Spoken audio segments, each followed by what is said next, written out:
According to 2010 census predictions, Latinos are expected to make up the majority of California's population. Yet in the 2008-2009 school year, they only made up about 17% of the undergraduate population. African Americans make up about 7% of the overall California population, yet only make up about 2.6% of the student population. So why don't the demographics match up? In 2005, Gloria Moran addressed this question through the production of a mockumentary entitled Where Are All the Chicanos?, focusing on the lack of Chicanos at UCSC. 5 years later, Gloria is now a graduate student at UCSC, still concerned with the lack of students of color on campus.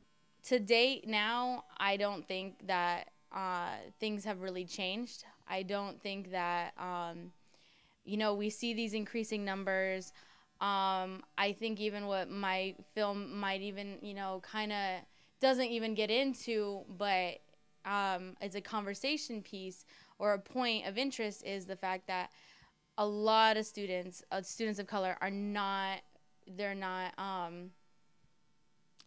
matriculating through the system. They're not finishing. They might be coming in higher numbers at the university, but they're not finishing in those higher numbers. And there's a lot of different reasons behind that. Much scarier statistics show that both Latinos and African Americans are more likely to be seen behind bars than on the college campus.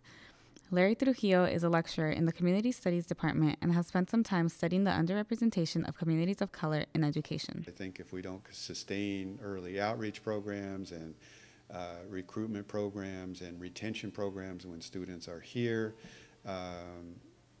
we won't have that growth in the pipeline. So it's real critical that we fix K through 12 and that we have resources at the university that provide retention when students get here. Going back to your question, do student groups make a difference? They make a huge difference. I think some of the most vibrant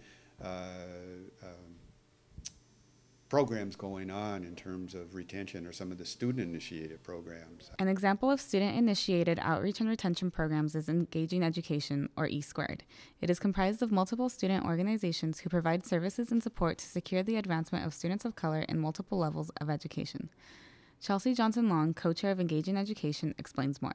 All of the outreach programs that we house have existed before E2 existed. And basically, all of those outreach programs kind of came out of different ethnic student organizations. And so when E2 was formed, it was a way to kind of bridge all of those programs that were happening in separate spaces together, to provide them with, a space to organize in, resources, copies, staplers, all of that kind of stuff. But then also just to provide like a political context and education around the work that they were doing. Before E2 existed, folks were coordinating these programs out of their dorm rooms. They weren't getting any sort of pay or institutional support. They were doing it on top of working 2 or 3 jobs and taking a full load. And so this is really a way to legitimate the work that folks are doing. Hopefully, with the coming years, we'll see more diversity on campus. This is RobertaCamarena for Banana Slug News. Back to you in the studio.